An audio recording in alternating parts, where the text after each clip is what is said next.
So thank you, everybody. My name is Woong-Jae. I'm from Seoul, South Korea, and it's really great pleasure to have a chance to show my work with you guys. And once again, thank you so much, Robert, for giving me a great chance. And so today I want to share my long-term project with you, and hopefully, Elizabeth, you can interrupt at any moment, and you can give me some questions. So let me start with brief introduction of myself before showing the work.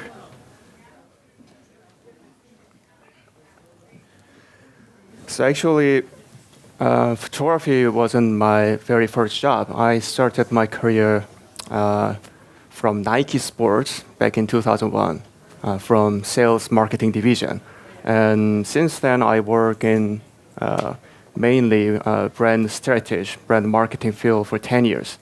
And after 10 years, I decided to devote myself entirely to the photojournalism, hugely being inspired by great photojournalists like Eugene Smith, Kudelka, Jim Richards, and Bernard Bishop.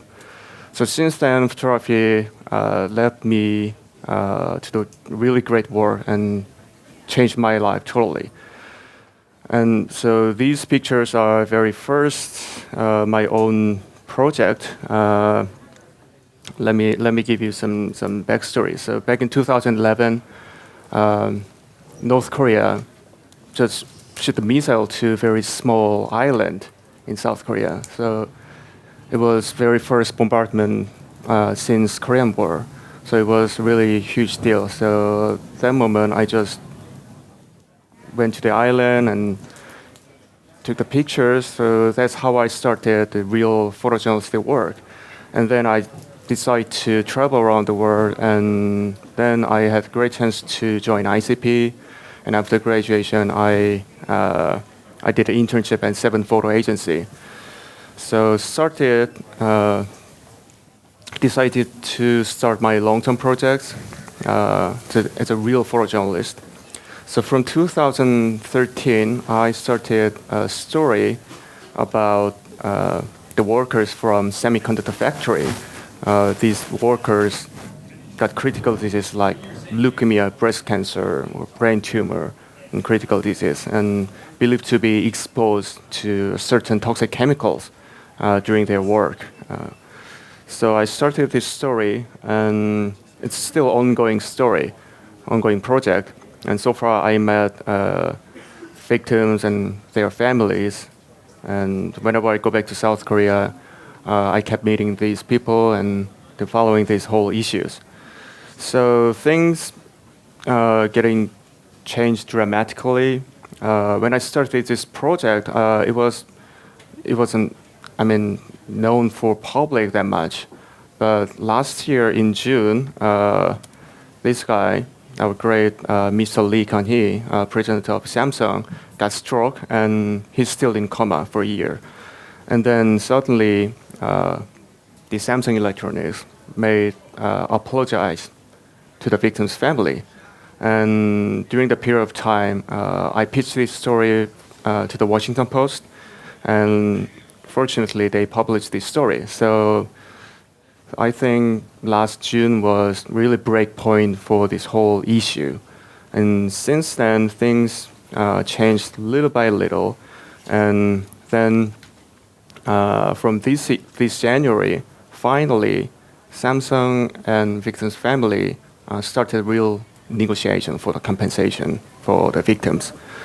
So I'm still following these issues, and at the same time, I trying to develop individual stories from specific characters. So this is the brief summary of this project. And do you have any comments or questions? Well, I think can you guys hear me on this? I'm not sure. I hope you can hear me back there, but it sounds a little quiet. Turn her up a bit. Can you hear it? Yeah, I'm trying to. I can't hear her back here. And everybody needs to hear me. Just kidding. I guess the first thing that I sort of wonder about, by the way, I was a fellow intern at 7, Great to meet you. And yes, well done. Good on you for surviving. So when you're working on a story that wouldn't immediately, it's not something that a lot of people would around the world be paying attention to. Did you find it was a struggle at first to get, how easily did you get the Washington Post interested in what you were doing? And how much of a, struggle was it to find the right home for it when, So when I decided to start this project, frankly, it took quite a month for me to make up my mind to follow this story. So when I started research, I was pretty much stunned and shocked by the whole situation, because I've heard about this story 3-4 years ago, and then I started research in detail, then realized that nothing had been changed at the moment.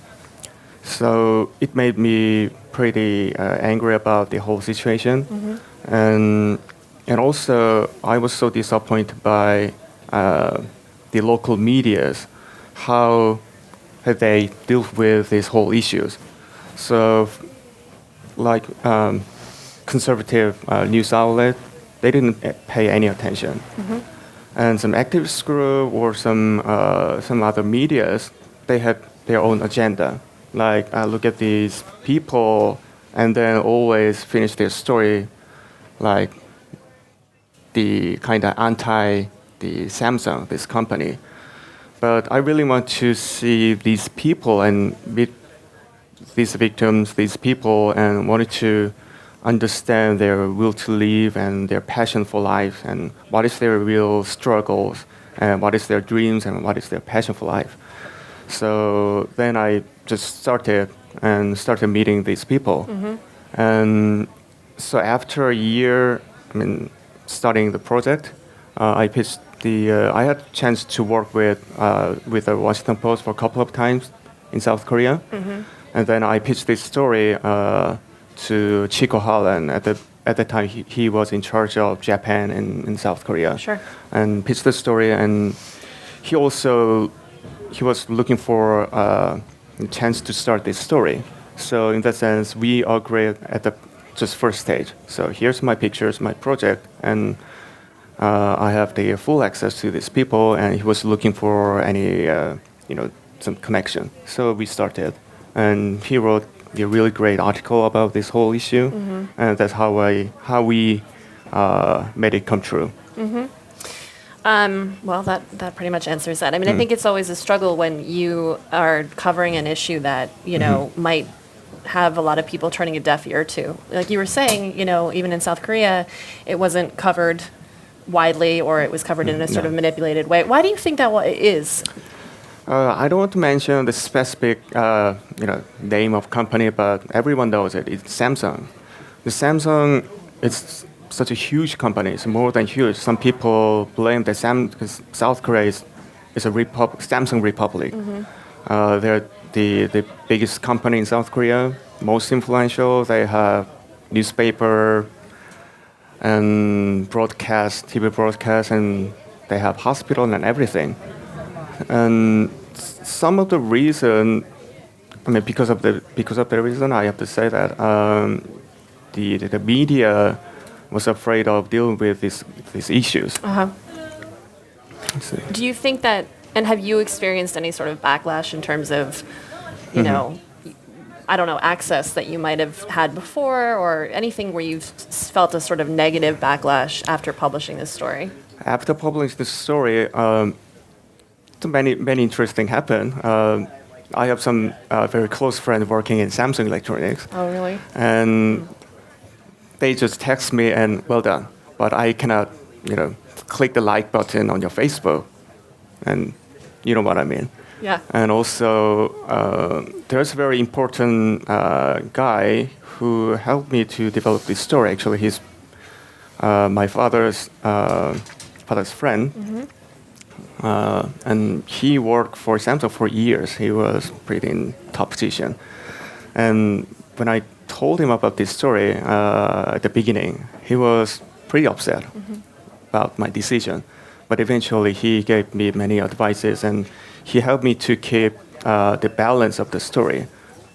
And he told me many story about from their aspect. So it helped me to keep the balance of the story, and so and also of course my father really hates this project, and Really? yeah, Has he since come to because he's a respect business it, or- he's business person, and I also have business background. Yeah. So my father, when he saw this picture, and he said, "Good luck," and but watch out, watch your back. Yeah. Yeah. That's very interesting. I wonder too, you mentioned coming from Nike, Yes. and you were doing branding and marketing. Yes. And I think it's sort of fascinating then that one of your first influential stories was talking about a brand and kind of so to sort of flip roles, and I don't know, must have been quite a challenge, but yeah. Yeah. So should we go to your next feed? So we are just playing this day one, but so after publishing this story, I set up the plan for the next level. Because when I started this project, my first goal, one of my purposes, was to publish this story and share this issue as many people as possible. So in that sense, I checked the checkbox, and as the next step, I found that this is not just for the one specific company. I found that the early 80s, IBM had the same problem, and also with further research, I found that there are many workers, in similar situation in China. So as a next step, my plan is to expand this project more deeply, dealing with whole semiconductor industry. So that's my next step. How do you plan to get access to those people who, I mean, this is obviously can be very risky for some of these Yes. employees to talk about or their families. So how do you approach? So in case of China, in South Korea, we have activist group who supports these victims. And this activist group worldwide, they share their ideas and the informations and data. And they gave me a contact to the activist group in China and in Hong Kong. So I hopefully they will help me to meet more people in China and also in Hong Kong or Taiwan. So let me just, things step by step. Sure. Yeah. Sure. And also, so this is the recent picture from the negotiations, which started from January. And we expect to get the kind of compensation package, the real, the settlement deal by June this year. I hope it won't be postponed again. And so we are waiting for the result. And while approaching this, developing this project, I met one specific person. You're gonna see her pictures after a few slides. And one of the victims, her name is Sammy, and she got multiple sclerosis, which is pretty rare disease in Asia, in South Korea. I heard that MS is it's common the disease in US, but in South Korea the odds is very very low. I mean, 1 in 100,000 people. I mean, it's a pretty rare disease. This is her, and so recently we decided to work together. She wants to be. She used to dream about becoming writer, and she decided to write her own essay. So she showed me great courage and great passion for life, and she never gave up her life, and always tried to do her best every day, every moment. So I was so impressed by the character and her life itself, and also she was looking for some help to develop to achieve her dream. So we agreed to work together soon. So maybe next year hopefully. And we are thinking about starting fundraising for that. And Is this her? she's a different person. Okay. And her name is Haekyung. She worked for the company for 6 years. And after that, she got brain tumor. And she cannot walk. Now she can walk with with support from mom, but basically she cannot walk. She can't see. Everything looks in quarter of her visions, and she also has a verbal problem. But luckily, she's getting better very slowly, little by little. And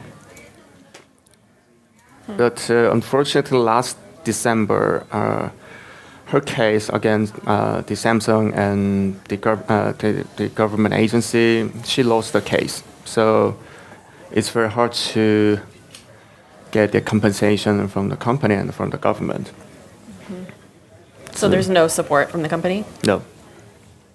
And the other problem is the early 2000, they're already the people got sick, but they had no idea whether it's related to their working conditions. So they didn't know it's working related.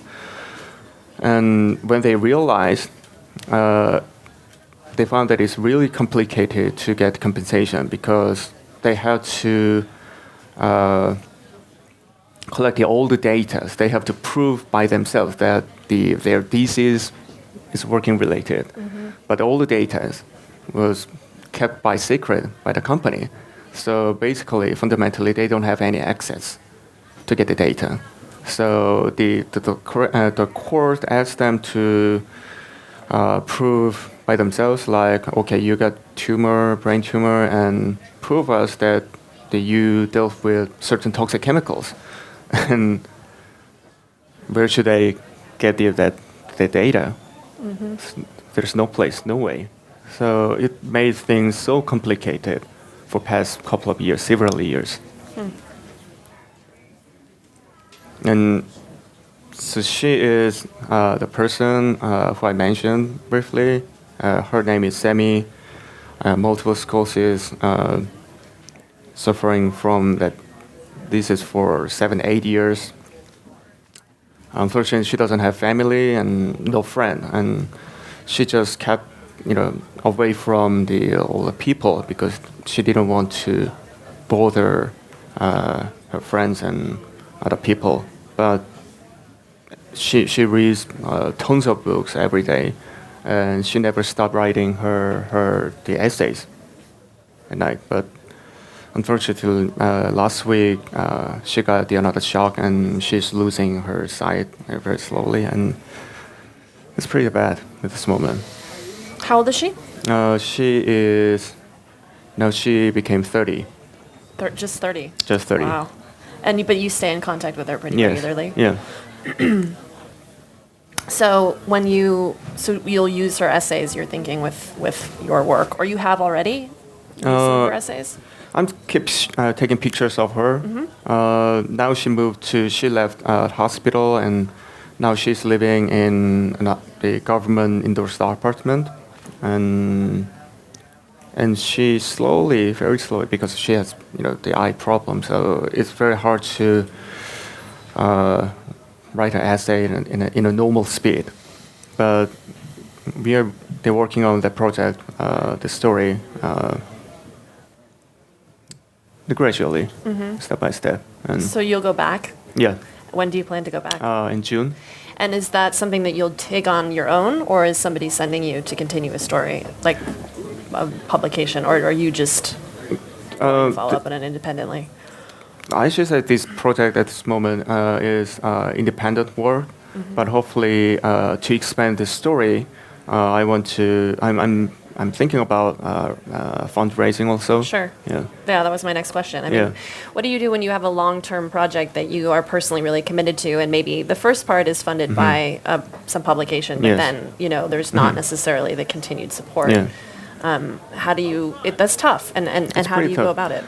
Actually, there are some close friend of mine, they know my background. I worked in a company for 10 years, the company was a very international company. So luckily, I got the huge the mileage for the flight. That's good. Yeah, so I could travel between New York and Seoul and other countries. I mean, self-supported.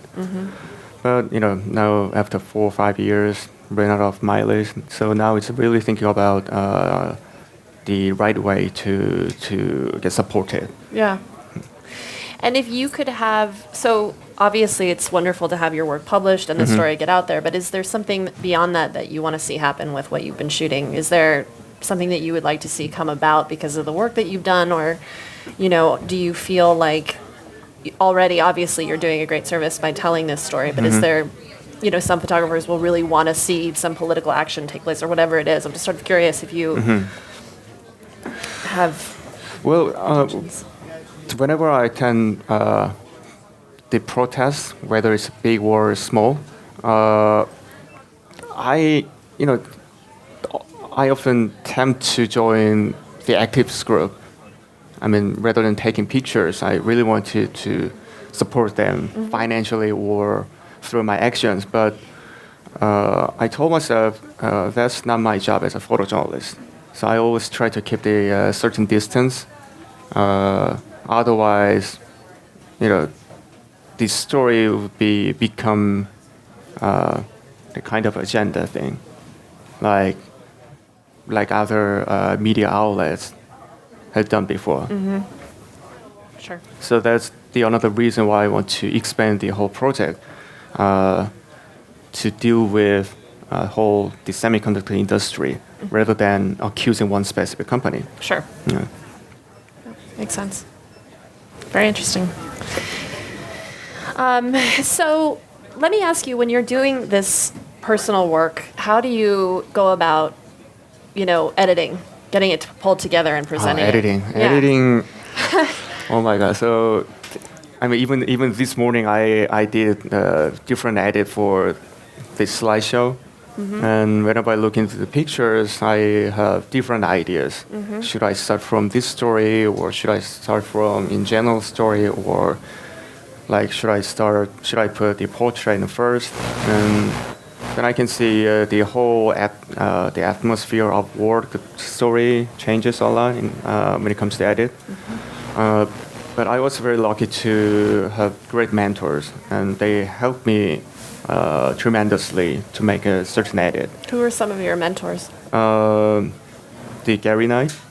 Wonderful guy. Yeah, wonderful guy. And also Alison Moley at the chairperson at ICP. She supported me hugely. And also my editor at the Washington Post helped me a lot. And in that sense, I was very lucky to have the great mentors and also great colleagues. Can you think of something in particular that Gary taught you or imparted to you? We didn't spend that much of time for editing this work. He rather than talking about should we put this picture here or there, instead of that, he challenged me mentally and in terms of idea and a vision. And he kept asking me, okay, so you have good pictures and great access done. So why do you start this project? And what do you want to achieve? And as a photojournalist, and also he mentioned pretty interesting work as an author. So he kept, ordered me to become the author of this whole story. So in that sense, I'm still thinking about what is the real meaning of author. Sure. Yeah. What is something that one of your subjects has taught you? Something that you learned from spending time with, maybe it's this woman who has multiple sclerosis, something that you've taken away that's, allowed you to become a better journalist or a better photographer? Yeah, surely. So far I met 13 different subjects so far. But there is some stories. So the first story is one of them out of the 13 the victims.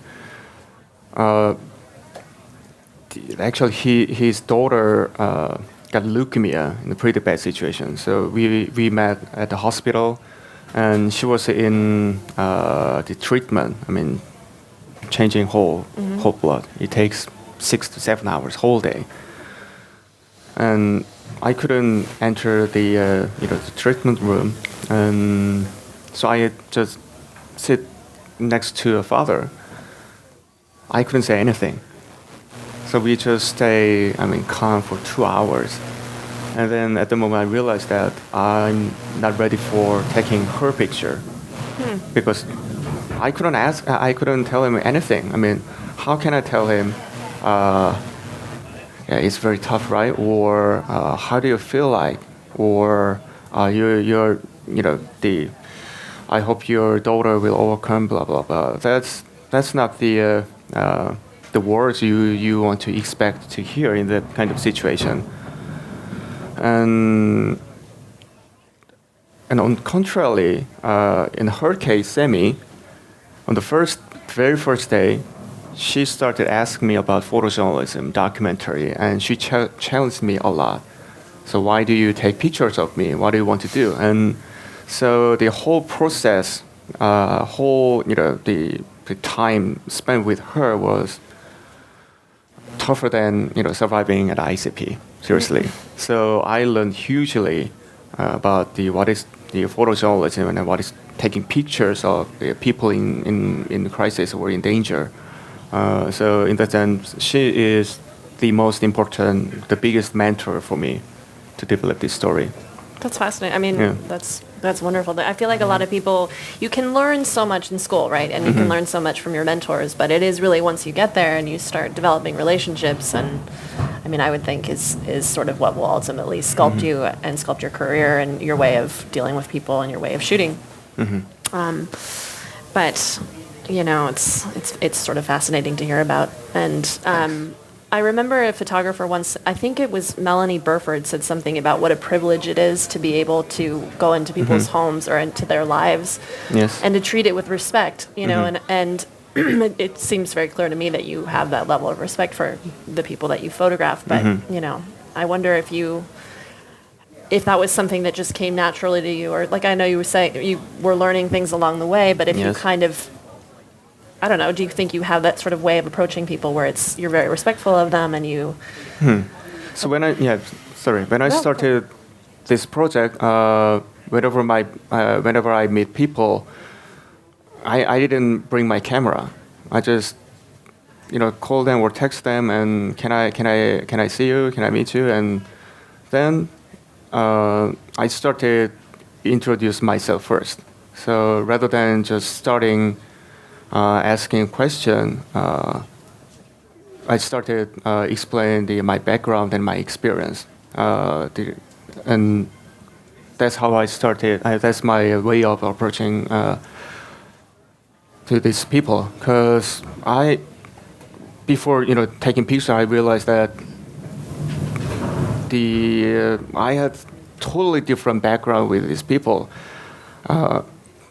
They're from very poor family and they're in a very poor situation. But on the contrary, I'm from not poor family, and also I went to school in New York, right? They never been to university and just graduated from high school, and also I can work myself. I mean, whatever I want to do, but they're really in problem. So rather than just asking them, and I really want to take your pictures, and this is what I do, but I just explain myself. Why do I care about your story and what I want to achieve and what I want to hear, and by telling them my story. So at the end of the day, I ask them, so if you think you can trust me, then I bring my camera next time, or that's it. But fortunately, everyone accept me to dig into the real daily lives. So one of the greatest lessons I've learned from this project is, when it comes to photography, camera is a great passport to enter the others' lives. And so with your camera, everyone allows you to take their pictures, right? So I think when it comes to take pictures of others, particularly if someone in trouble and in bad situation, I have to take a huge responsibility for my photography by frame, one by one. I wonder if we could backtrack for a second. What you, or maybe there's nothing that you took from it, but from moving from marketing and branding, did you take anything from that and move it forward into your photography? Do you think there are any lessons learned from your former life, or did you just kind of leave it all behind and there's nothing from it? 10 years when you work in certain field for 10 years, you start asking yourself, should I keep going or should I change? And in that case, I decided to change the whole, the field. For 10 years, I started working at Nike, then moved to another company and different company. Then finally, I became the brand manager of certain brand. But I found myself that 10 years is enough. Yeah. And okay, so I made some certain amount in my bank account, and also got the mileage from my flight. So let's start. That's good. Yeah. But were there any things that, what did you do exactly? Like when you worked if you were a brand manager, what does that mean? What were you doing? Brand manager, I was in charge of everything. I was brand manager for Mont Blanc, the writing instrument. Okay. And from setting up the marketing strategy, PR strategy, and price strategy, and even hiring people, the sales staff at the department store. I was in charge of everything. So I guess my question then is, what from that, like what experience from that helped you did anything help you as a photographer? Like you learned how to deal with people better, you learned how to market yourself as a photographer better, or I don't know, I'm just curious if there were things that you think might have. Actually that's happening. So when I started photography, I tried to keep the distance from my background, my former experience, because I really wanted to focus on photojournalism, documentary photography. Then from last year, the more I work professionally, the more I realized that, I have to make my own brand. I mean, what is what does it mean? I mean, what is my position in the field? So what is the Shin Woong-Jae as a brand, as a photojournalist? So then I gradually, those 10 years of experience is pretty much helpful for me, and particularly when in terms of meeting people or sending emails or those kind of things, particularly the PR thing. And can you share some tips? Some words of wisdom when it comes to brand. We talked in another panel about a photographer as a brand and branding yourself. Yes.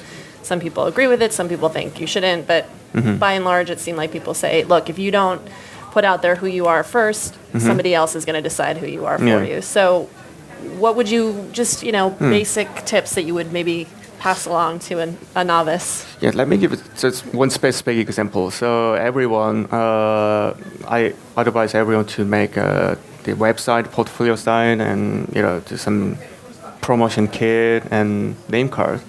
But when you make those, the materials, I recommend to keep everything in certain formula, like using same font and everything.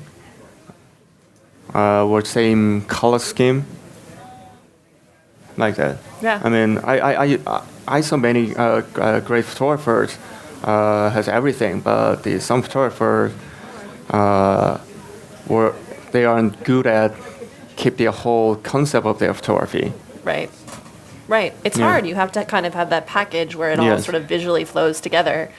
And for so many photographers, it seems like it doesn't come that naturally, which is fascinating because obviously they're very visual people. But putting it all together and putting your website and putting your or whatever, if you have a logo, but I see that very often. There's a disconnect. So I was curious. I would think you have a little bit of a leg up on. I'm trying. Yeah. Well, that's good. That's good to know. And do you have any questions, the project or anything? You look like you might say something. You're thinking. I'm still kind of new to like the photography world. Why did you choose to shoot all of the photos in black and white? So the question was, why did you choose to shoot all the photos in black and white? It's simple. I do love black and white photography, and for me, color, it's difficult for me. In that sense, I mean, first of all, color for me, color is not natural, and sometimes color is too dominant.